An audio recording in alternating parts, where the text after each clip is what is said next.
Snowboarding. Cannon. Somebody's not getting shaved ice. I'm going to start collecting. Sure. some Where do they go?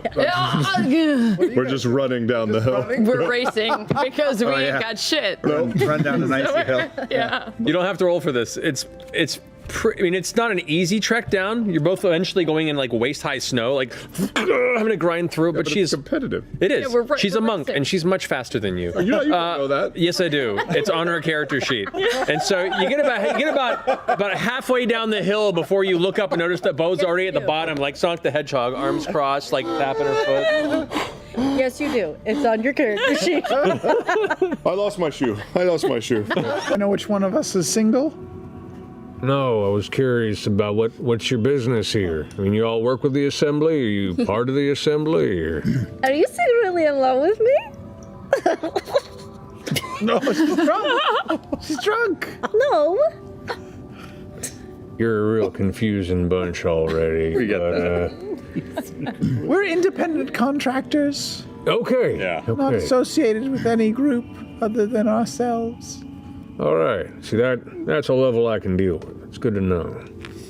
We've done business with just about everybody now at this point. Same. Yeah? Have you done any business with the Kryn dynasty, folk? Who is the worst person you've ever escorted? Is it one of us? Give it time. Only been a day, friend. I don't know, there was this rowdy bunch out of Silrunia with the dirtying folk. So I think I told you that's where I came from, and I don't know, too boisterous, too loud. When you're trying to make your way across landscape like this, you want to keep quiet. Just a bunch of fucking dwarves singing about what they had for breakfast, about what they had for lunch. Tales of mysteries to the north. I mean, they had beautiful voices, but they just wouldn't shut the fuck up. One day we got ambushed and they all got torn apart. I was the only survivor. So, la la la la.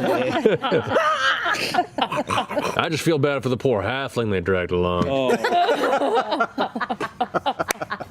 Wow. It's canon. Dagon, is there an unwritten code among you guides that you're not allowed to fall for the people that you guide? Jesus Christ. Or if you do, that you're not allowed to kiss on the mouth or anything like that? Why are you asking? I'm just trying. I'm curious about you and your. Oh my gosh. Occupation. Have you ever fallen in love with anybody that you're guiding? Have you ever had an affair with anybody that you're guiding, like a secret love affair? With or all of anything? this snuggling by Why? the fire to keep warm. You said No, of course not. Look around you. It's a fucking frozen hellscape. How else will you cuddle at night to warm? keep warm, Exactly. yes. Sometimes I'll cuddle to keep warm, yeah, but just it's physical only. Oh, Well, that's okay too. Yeah. okay. sometimes. Look, you do what you do to survive, That's and even fringe better. benefits come with that. That's fine too. But if you- But emotion doesn't key into this. What if- That's what I was saying. You what if guys you- have an unwritten It code. starts as just a physical thing, but then slowly over the weeks that you're guiding them, you just realize, like, oh my gosh, I think I might have feelings for them, but I can't let them know, because there's an unwritten code, and then it gets awkward, and then long glances. Then at the end of the trip, you settle up your wages and put them on a ship back to wherever they came from. And it's so tragic. And they wipe a tear and you wipe a tear and you don't know if you'll ever see each other again. And then you have to pretend for the rest of your life that it didn't mean anything. You take that pocket of coins and as you spend them, it's just one more memory going away. Hey, Dagon, are we the worst ones yet? Getting real close. What was their name? Takes a big swig of the jug, sets it back, and goes, I'm gonna get to sleep. He goes ahead and unbuckles himself from the chair and sets himself down in his little bundle of furs. I'm really invested in this story now. Oh, where did she go? There isn't a story. He's hiding something. He's got to be. I'm not hiding anything, and I can hear you. We're real Oh my close. God, you know who it was? Who? It was Sheila. Oh! And He stays absolutely silent. We'll get to the bottom. We'll slowly break them down. get over there. a few more days. I'll take first watch, and I will summon. Okay. So here's what I'm going to Started do. working. Yeah. Everyone's like 70 or 80 feet or 90 feet back. Yeah, Okay. we're far 61 away. feet away. I'm going 80 feet away. So I'm going within 50 feet, and I look at it, and then I start running away from it while looking at it, and then I cast it and I jump. Inertia! Okay. I need you to roll two things for me. I need you to roll an intelligence check. It's a roll d20 and add your intelligence modifier. Come on. Oh, that's an 8. Oh no! Okay. The gem doesn't go anywhere, and then another shockwave. Roll a dexterity saving throw with disadvantage because you're not watching where you're running. Okay. Oh God. Oh, one was a 20 on that same die, but a 4 on the other. 4. So Wait. as you're running, +2, it's a 6. It's a 6. 6. You turn. It doesn't work. You go to jump, and your foot just hits a big old chunk of ice, and you just skid on the ground, and then the shockwave hits you a second time. No. I need you to roll another Constitution saving throw for me, Caleb. Oh no! What if he dies? Oh, that's better. Oh, it's much better. Much better. Yeah, that's gonna clear it. That's 17, 21. 21.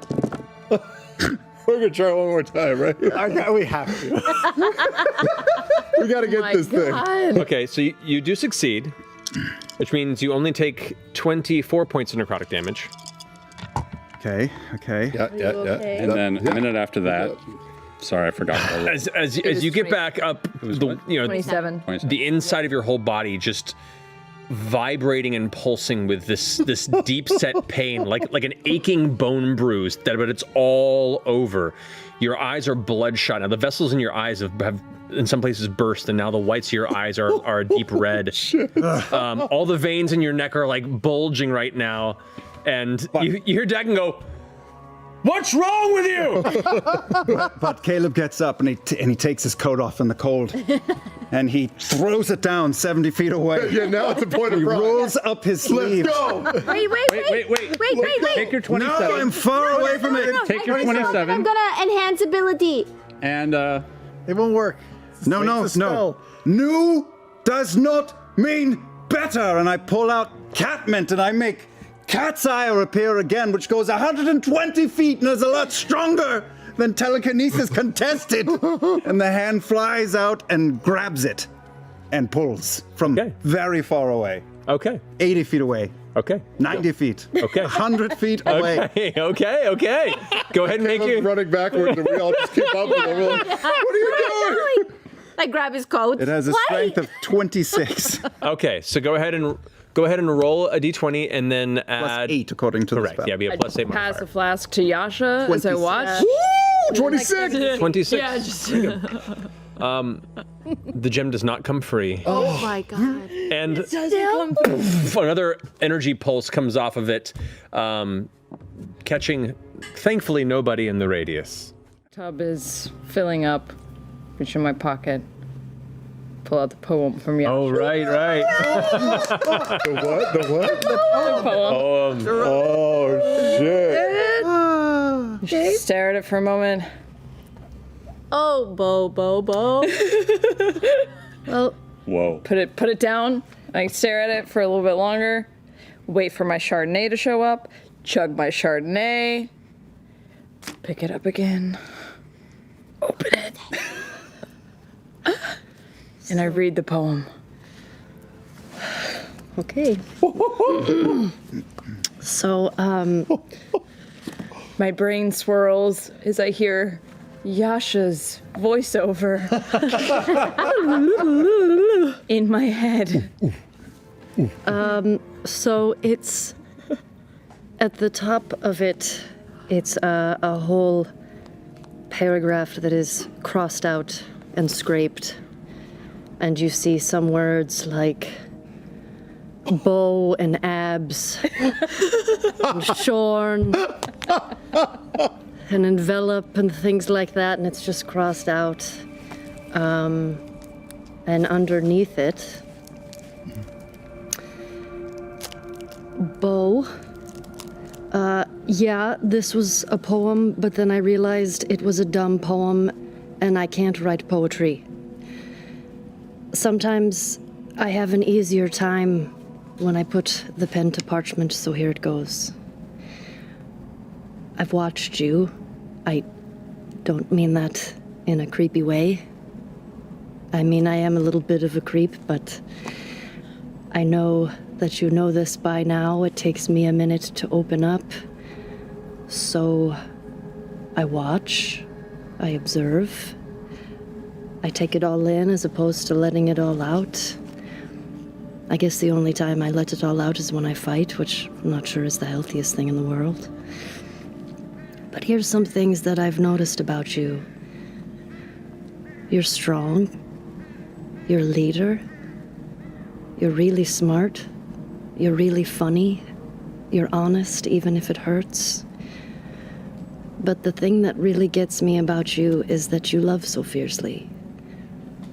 And I know you feel like an asshole most days, but I kind of like that you're an asshole. You stick up for the people you love, and you make me feel stronger. I can hold my own. I know that you know that, but you make me feel safe. I don't even know if that makes sense, but I know no matter what, you'll have my back, no questions asked. Yasha.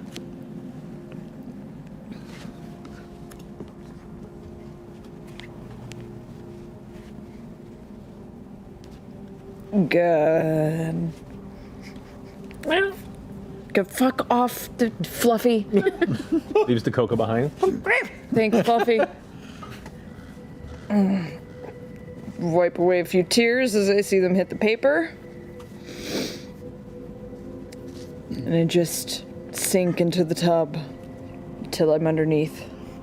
And I just stay there until I think I can't hold my breath any longer, and then I stay like 20 seconds longer. And then I come up. And I do that back and forth for a little bit until I eventually fall asleep. In the tub? Not in the tub, you know, not like a super Entire tragic campaign, way. not a monster could keep her down, but the bathtub that finally takes her out. Not in like a Jim Morrison way, no. All right. Dan, Something beneath the snow is moving. He starts looking around the space and kind of reaches back and just puts the hand on the handle of Sheila. You both glance over in that direction and you catch a little bit of movement on the hill to your left as well. Behind us, separate? Separate on the other side. Both sides. They're flanking us. Back to back, let's circle up. Yeah, I summon the sword and say the word Galasvar, and it glows in a 20-foot radius. Okay. As soon as the sword appears and as the actual elven words are said, the runes ignite and the light begins to emanate out from the blade. You hear this faint shimmering, ringing emanate from the blade itself as it is invoked. And at that moment, there's a sound.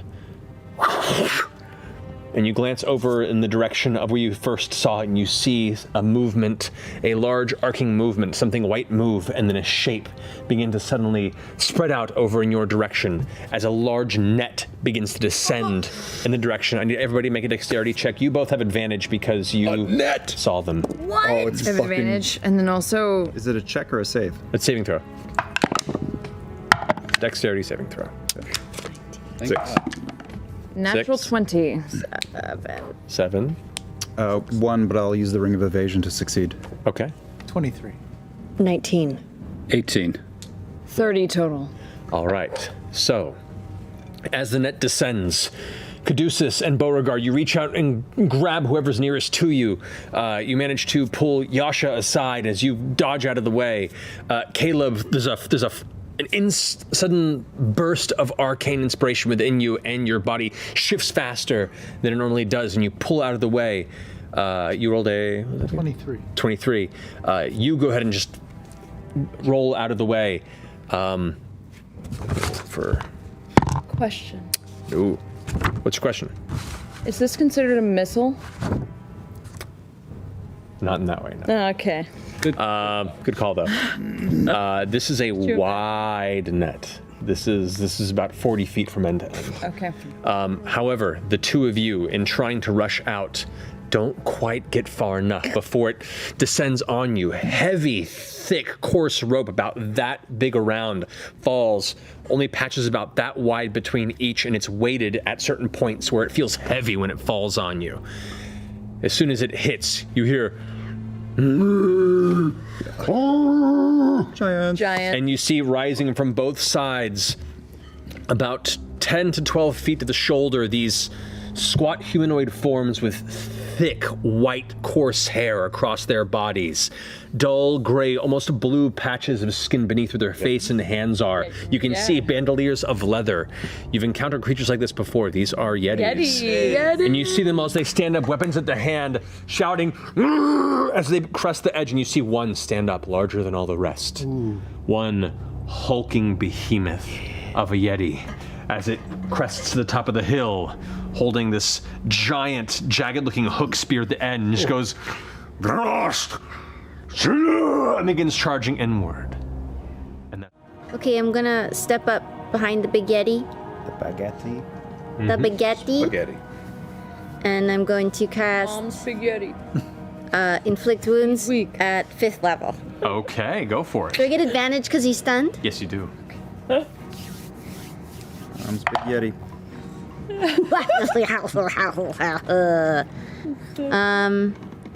I rolled an 18. A melee spell attack. Hold on. Snow like white confetti. So that adds plus 10, so 28. 28. All right, that'll definitely hit. Go ahead and roll damage. 7d10. Ow. 7 7d10? Yeah. Are any of these guys holding weapons? The big one is holding this like pole arm with like a hook spear in the end of it, and the other ones appear to just have claws and like some tools and bandoliers around them. So just They're not. terrible They're like physical physical shit. claws. They're not like weapon claws. No, they're physical claws. Okay. Cool. But yeah, you've not seen Yetis with like tools and attire before. Most of the ones you've encountered, and the one time you encountered them were a little more kind of just feral. What is it? What? 41 points of damage. Beast. As it's tensed up after being jabbed with a dagger, pummeled, and then having its spine cracked, you rush forward, and as you reach your hand outward and touch an element of its knee, there's this surge down your arm of black necrotic energy, similar to what you guys recently suffered by the gem. And as it impacts around the body, you watch as the fur around where your hand touched turns dark gray, then eventually black in that space, all at the thigh. And it goes and falls down. Now it's both on both knees in the ground. It's hurt. Do I have any movement left? You would have the large Yeti's turn. You're ready to camp in this. Who is stunned? He is on his knees right now. wants to build a house. Oh, he said stop. And he falls to like one arm on the ground, just bleeding out of the wound in its chest. That finishes its turn. It's still stunned. Bo, you're up. Ford, you're on deck. I knew when this happened. I knew this. Now I have to make the choice. What are you gonna do? He said gonna do? stop. What are you gonna do? You heard him. You heard him. Yeah, he falls. Bloody. I was Okay. a mammoth.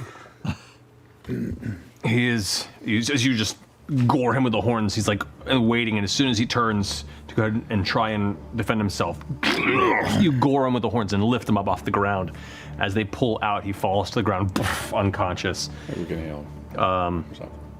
The other back there, he'll be coming up in a bit, but you sense the tension suddenly escalate immensely. To the one that has fallen. To the one that is fallen. To the one that has fallen. And then I'm going to take my hands and shove them into the chest of the fur, stand him up, and then heal him for healing hands. Thought that was And going a then different we way. go. Right. Just Mortal Kombat it. Tastes like bugs. And then I'm going to scream out, "Are we fucking done?" All right, how much do you heal him for?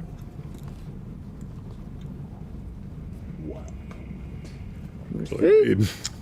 That is 13 hit points. Oh, yeah. Loneliest number. As you lift him up, and it's a massive creature. It weighs. Please. Okay. I use a 3rd level cure wounds. Wow. Okay. Whatever use for us. Wow, we see where we stand. Yeah. I look at it and I go, and I release Caduceus from. I remember everything. Recognize it because it sounds like two voices at once. One of them has this sort of sound, and you recognize it as Kree's. But then over that is another familiar voice, speaking in unison, saying, I'm so glad you decided to come. We were somewhat worried I'd scared you off. It would seem curiosity always wins. And that's all you hear. You can respond if you'd like. Are you pooping? No, it's not. I would. It was the drama behind it that made it. Sold it. You sold it. I would What be a mic so drop. here for it. Fuck it, that is what I say. Do it. Okay. Own it. There is no further response. Baller. Molly just talked to me. What? What do you mean? Molly just talked to me. And said, They're waiting for us. Did they say where? I think they're here. Okay. But it wasn't just him, it was Kree too, I think. and 3 more. I just heard 2 voices. Well, And Kree talked to you as well. Yeah, at the same time, what does that mean? They've got special powers, maybe? Are they all one person? Hive mind? interesting. Interesting. Or they're just operating on a much weirder and larger level than we've even considered. Do we have an orb near us right now? How do they know we're here? I'll cast See Invisibility again with the sword summoned. Okay. You glance, and roughly about a foot above Jester's head, you see a slightly faint, shimmering beacon of arcane. Oh, yes. They seem to be locked on you again. Dispel. Okay. Go ahead and roll a d20 and add your wisdom modifier. 2. I've got a good wisdom, bitch. I've got a +5 to my wisdom. Whoa. Thank you very much. Clark. Clark. That's 13. 13. I rolled. Super good. Sorry. Unfortunately, it does not vanish. Say some false information. Oh, I guess I wouldn't know that it's not vanished. Is it gone? Yes, Oh, good. you got it. Oh my gosh, I'm so good at this. Of your journey into the subterranean unknown, on the heels of Mollymock, or whatever he calls himself now, and old friends he carries with him. We'll pick up there next week. Dungeon crawl. Deeper we go. Think about this. Always down. Yep. Got a little time to think on this. And we'll pick up there as you delve into your first excavation, outer excavation of Aor. I'm excited, you guys. Just 5 more hours, Dad. You got My You did it! It went everywhere. Wait, you You did it? You broke it? You of snapped course you it? did. Oh, You broke no. my His little bow was pencil with all one over the hand. floor. Oh my god, yes! Oh my god. I'm covered in like little water right in my crotch. I was like, I'm so proud of you, Travis. a grenade went off right in my. That's a good metaphor for germ spread. There you go. Well, Well, at least we on that note, thank you so much for coming along with us. Don't forget, we love you guys very much, and is it Thursday yet? Good night.